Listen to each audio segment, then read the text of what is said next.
right, as the update continues, we're going to take you back to last Thursday, February 2nd. We're out here at Oakdale Electric in Oakdale. In a few moments, you're going to see a check presentation to NASA or the Squirrel Association. That's what you'll see next on the update.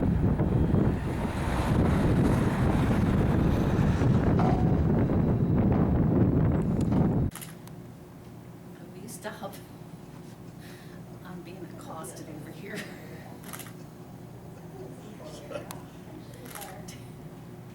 Stop.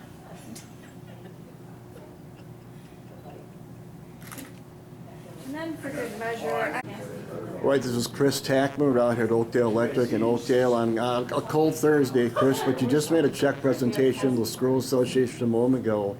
Why is it so important for you guys to be a part of this? Well, we're part of the community here at Oakdale, and one of our mission and vision is here to continue to help everyone in the community, and this is a group that we felt really exemplifies that information. How do you raise $1,000? Was there a fundraiser? How did that all come together? It actually came out of our general funds. Okay. Each year we put money aside for different causes, and we happen to give some of the money to this organization at this time. So in a typical year, you'll give different organizations money, that type of thing? Correct, yes. Okay. Tell me a little about Oakdale Electric for the people who are not aware of you guys. Tell me about you guys. Well, we're the rural electric cooperative in this area. We service all the rural areas mainly all the rural areas in Monroe and Juneau County. We got about 18,000 accounts. Wow. Yep. You've been here how many long? How many I've been years? here 3 years now. I took over for Bruce Ardell when he retired at the end of 2019. Has he been gone 3 years already? Yep. Wow, I did not know that. Hey, thank you for talking with me. Appreciate you doing this for the Squirrel Association. They're a great group. Thank you for your time. I appreciate it. Yeah, thank you. Appreciate it. All right, Dave Stutzman, a couple weeks ago, we ran into each other accidentally. You told me about this check presentation out here at Oakdale Electric, and here we are. And it's a nice gesture on their part, isn't it? It's awesome. Oakdale Electric's been a constant supporter of NASA since we began, and it's nice to see that they are continuing in their support. And we just saw the big check a moment ago, but you carry a check around in your car this time of year just in case they need a backup check, right? Yeah, we do. The entire community in and around Monroe County has been very supportive of us, and this time of year before our annual fundraising banquet, we tend to get a few donations, and that's what makes it all possible, Greg, is those donations allow us to operate year-round and provide everything free of charge to those folks that we serve. All right, we're talking on Thursday, February 2nd. You have a big event coming up down the road, don't you? Yes, we do. March 25th is our 6th annual fundraising banquet at Recreation Park, and we're already sold out, but we do take people's names to be on a waiting list because sometimes folks back out and then we can slide people in. So it's a hot item. People sold out already, huh? Yes, I think this is our 6th annual, and I think our first year we did not sell out, and every year since then we have. So we got a pretty good track record. And you and I talked about this a while back, and your biggest money maker on that night, if people are not aware of it, you have a raffle, and that's a huge money maker, isn't it? Yes, we raise a lot of money on our raffles throughout the evening. Last year, I believe, we took in over $117,000 in a single evening. Wow. Now, we had to pay some bills after that, but we still ended up with a very nice profit. And then, like I said, we use that money year-round to run things like the ground squirrel. You know, the gasoline is paid for when people need to use the ground squirrel, which is a bus. The same thing on the pontoon boat that gives free rides on Lake Toma. We do disabled hunts, fishing events. All those things are covered free of charge. All right, so your banquet coming up in March, and then if we look a little bit behind, about past March, any other big stuff planned this summer, Dave, we should know about? Yes, after our banquet gets over, we turn around and we get geared up for Squirrel Fest, which is the first Saturday after the 4th of July. And unlike our annual banquet, Squirrel Fest is kind of a give back to the community. We try to break even, so it's a very affordable event for families. There's like dollar hot dogs, dollar beverages, beer, cheap food, lots of games and activities, and a free kids raffle where we Wow. gave away a ton of prizes last year to probably over 70, 80 kids. Scroll Fest is when now, Dave? That would be, I think it's July 9th. It's the Okay. first Saturday after July 4th. And I'm assuming you guys will also plan on being a part of downtown Thursday night or not? We're hoping to be back on downtown Thursday nights. We were there last year through a partnership with First Weber, and we raised some really nice money at downtown Thursday nights with a 50-50 raffle. I was going to say, if people are not aware of it, you were the guys behind the raffle, weren't you? Yes, we were, and we used all of that money to put in towards our playground down there, and that's pretty much finished up. And hopefully, we're going to be announcing our next large community project at our banquet on March 25th. Oh, it's a teaser. You're teasing. Yeah, I can't say it yet because we've got some I's to dot okay. and T's to cross yet. So. Dave, thank you for your time. Always a pleasure. And thank you for telling me about this a couple weeks ago. And we'll talk again down the road. Thank you very much. Sounds great. Thanks, Greg. So once again on the community update, we've been out here at Oakdale Electric Cooperative on Thursday, February 2nd. You just saw the check presentation for $1,000 a moment ago. And we also had a chance, obviously, to talk with some people out here afterward. We hope you enjoyed it on the update. Taking their students on fishing trips, which is really fun.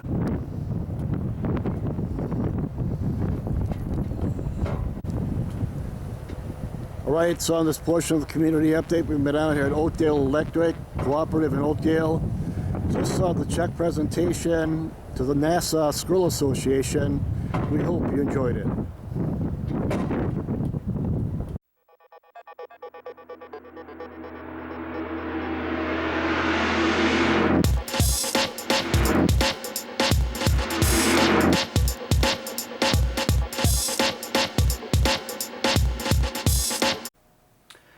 All right, as we wrap up the update, we're talking with Fire Chief Tim Adler. Tim, you've been with the department, as we talked off the air, almost 34 years to today, right? Yep, 34 years ago I started January 26th, Wow. 1989. A lot of changes, including the structure. I know you go to your people for the council every month, and you're always talking about numbers and that type of thing. But let's talk about the structure, Tim. How has that changed? What's that at right now, and how has that changed? Yeah, so the fire chief's position was a part-time position all the way up until 2020. I became chief in 2014 and was part-time up until 2020. And for several months I was just the fire chief, and then the ambulance director retired, and at that time the city council wanted to restructure this position, so they created a public safety director / fire chief position. So now I'm not only overseeing the fire department, but I'm also overseeing the Toma Area Ambulance Service. So. And every month, you talk numbers. The count seems to vary month to month. Where's the count at right now, Tim? For call volume, or? Right, correct. Yeah, so, yeah, it's funny, times have just continued to change with the Toma community continues to grow, and our call volume has changed. On the fire side of things, I can tell you back in 2002, I was just looking at the numbers, fire ran about 54 calls in a year, and after 2022, last year, we ran 335 calls. So fire call volume was up 525% in 20 years. So I would tell you that the majority of those calls, probably 80% or plus, is motor vehicle accidents, which continue to climb. So.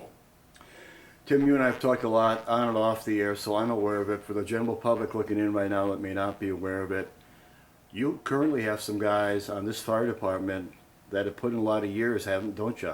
Absolutely, yeah. I got multiple members that are in their 20s, 30s, and one gentleman in his 40 years dedicated to the Toma Fire Department. So,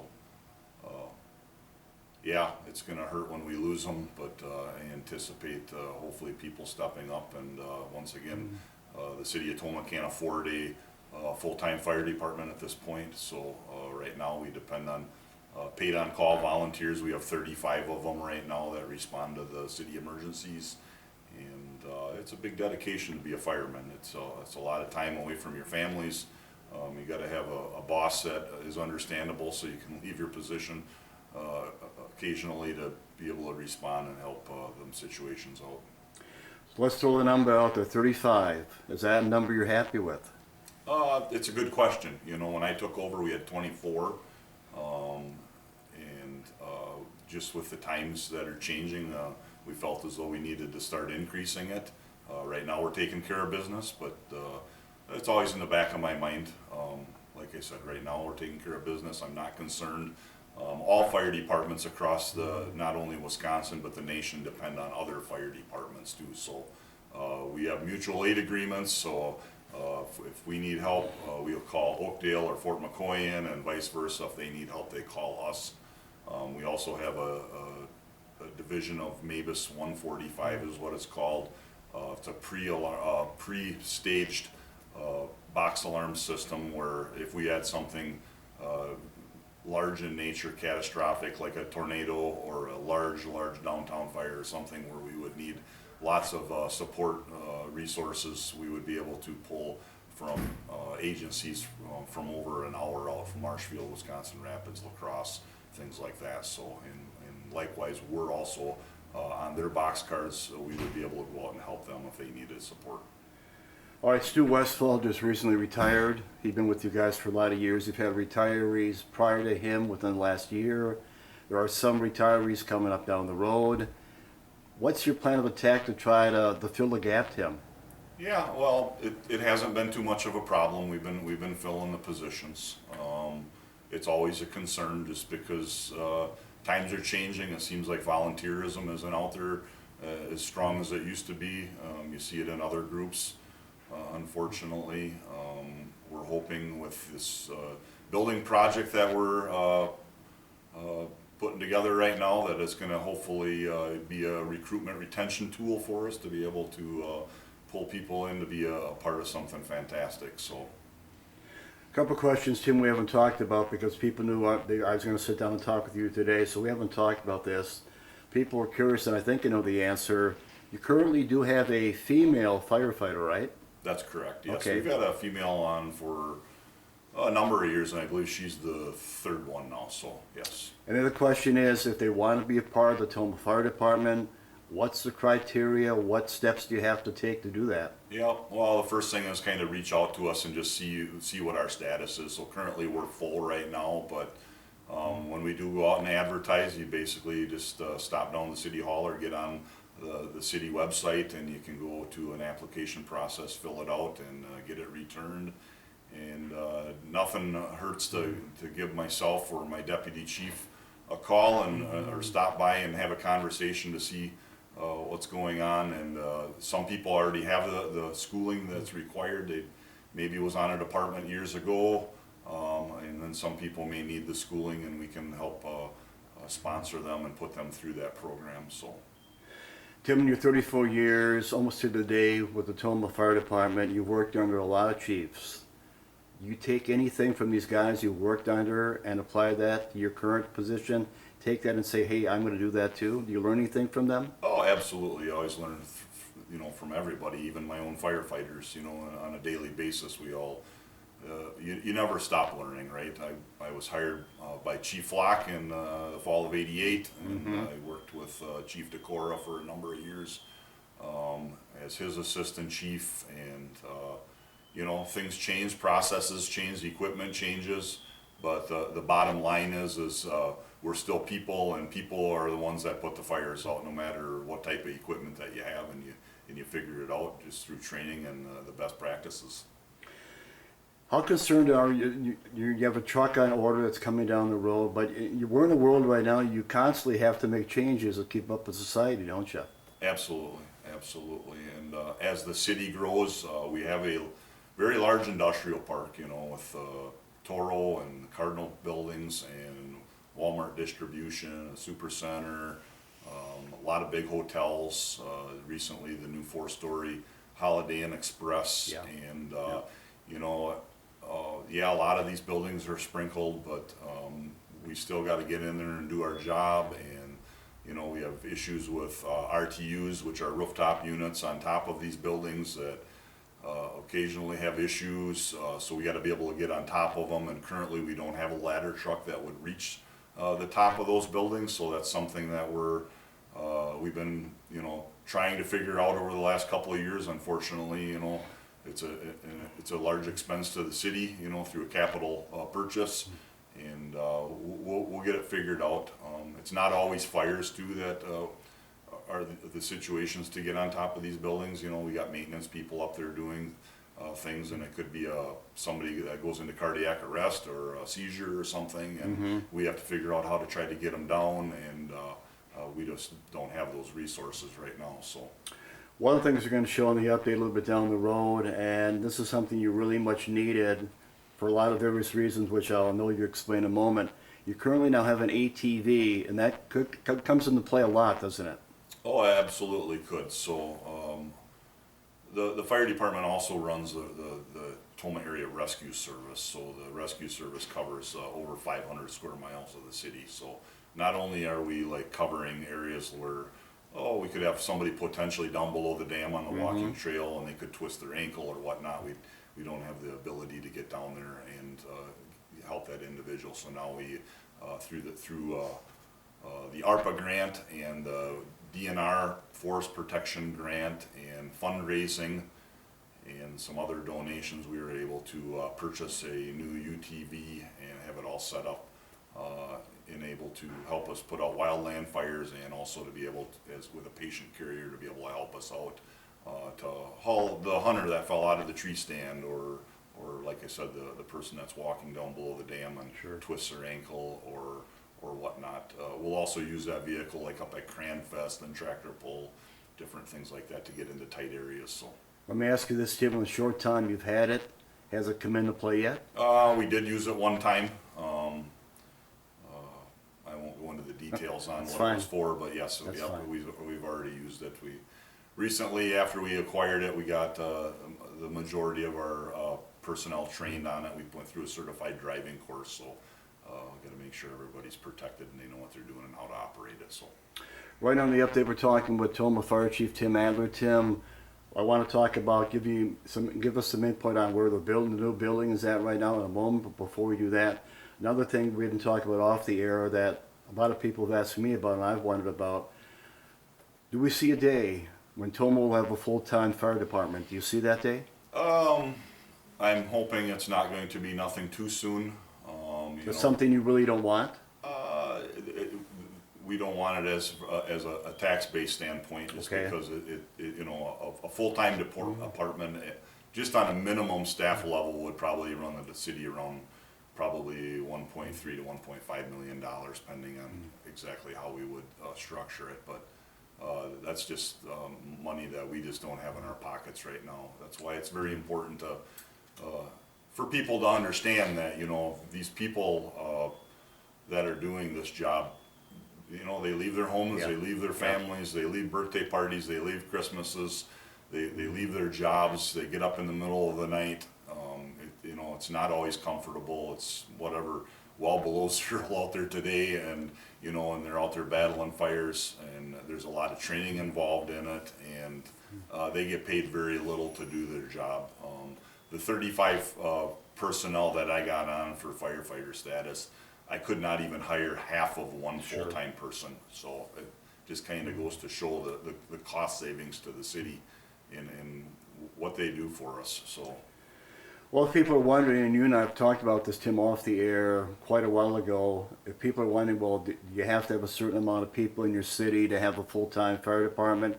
You've told me no, because there are cities that are smaller than Toma that do have a full-time fire department, right? So it's not about, its numbers don't come into play that much, do they? It's just basically, are you taking care of business or not taking care of business? And it gets to the point where the volunteers run out, then it's time that they have to start looking at it. And every department's structured a little bit different. Some of them have fire EMS together. We're two separate entities here in the city right now, but we do have numbers that are cross-trained both ways. So this current building you and I are sitting in on Arthur Street, when the brand new fire department is ready to go, hopefully in June of this year, Is there a plan for this building right now? I haven't heard yet. I know all the department heads were asked if they needed it for anything that they seen in their future endeavors with their departments, and I know Parks and Rec has a few ideas. Haven't really heard anything else at this point, so. Okay. Yeah, this building's been here since 1974. It was used Wow. as City Hall while the City Hall was being built down at the current location at 819 Superior Avenue. And our main fire station is behind the City Hall, and that portion of that building was erected in 1954. It's got some So, history on it, doesn't it? Years on Absolutely, it. and it's quite small, and if you understood why we needed a new building, you just go down there and watch us pull a truck out, because there's basically an 1.5 inch clearance, and we get a snowstorm, we gotta go out and shovel the landing off before the pad off, before we can even respond, so. All right, as we wrap it up then with Toma Fire Chief Tim Adler, as we end January 31, Tim, as you and I are sitting down, brand new facility where Glendale Ballpark used to be. What's the time frame? What are they telling you? It's still going to be June, and where's it at? Where's it at right now? What can you share with us? Yeah, basically, if you drive by, you can see the shell of the structure is all up. They're putting some of the brick facade on the outside. The cold weather kind of shut them down here currently this week. Interior wise, they're putting all the interior walls up. There's a bunch of mason walls in there and the steel studded walls. They're actually in there drywalling right now. A lot of the mechanics are in, the heating and the rooftops are actually supposed to be getting set on top of the roof this week. Most of the majority of the windows are in. Things are moving along. Yep, they're still targeting June 1st. Okay. They're telling me that there's, Okay. you know, with all the backlog on equipment and materials, there's no issues going forward right now that we're gonna have that should delay anything. So a lot of it'll just come down to what kind of the spring looks like. You know, is it gonna be a rainy, muddy, wet one where we can get in and get the asphalt put in a timely fashion, the parking lot, all the outside stuff, so. So as of right now, the plan, unless it changes, as of right now, June 1st is the time frame, hopefully, for the brand new building, correct? Yeah, Okay. and when I say June 1st, it'll probably be, you know, Yeah. somewhere within that week or so. It's gonna take us a couple weeks to get things moved over there and situated. We'll probably have a grand opening sometime in August. The Toma Area Ambulance Service is turning 50 years old in August, so There you thought go. we would have There you a go. one-day Saturday celebration type thing with a big open house of the building, and then have some kind of a fun day with the ambulance service set up, so. There are a lot of other parts to the Toma Fire Department besides Toma Fire Chief Tim Adler, who's certainly a huge part of it. But Tim, down the road, before the year is over, I'll be talking with Jeremy Likely, Adam Robarge. There's other pieces that make it all come together. So we're going to be hopefully talking with them also down the road, right? Yeah, we'll just kind of continue to go through the structure so everybody understands. Like I said, in the fall of 2020, they decided to go with the public safety director, fire chief position, and with that, they allowed me to hire a full-time fire chief, deputy fire chief. His name's Jeremy Likely, and then I hired a full-time deputy EMS chief. His name is Adam Robarge. Those two gentlemen both oversee the day-to-day operations of their departments and take care of their staff and make sure that they got what they need, and if they don't have it, they come to me and we figure out how to get it for them and plan on our capital budgeting and things like that for the years to follow, so. Talking with Tim Adler, current Toma Fire Chief, been with the Toma Fire Department for just almost to the day, 34 years, which is quite an accomplishment, Tim. Thank you for sitting down and talking with me on very short notice, and we'll talk either with you or other people involved with you down the road. But again, thank you for your time. Sounds good, thanks, Greg.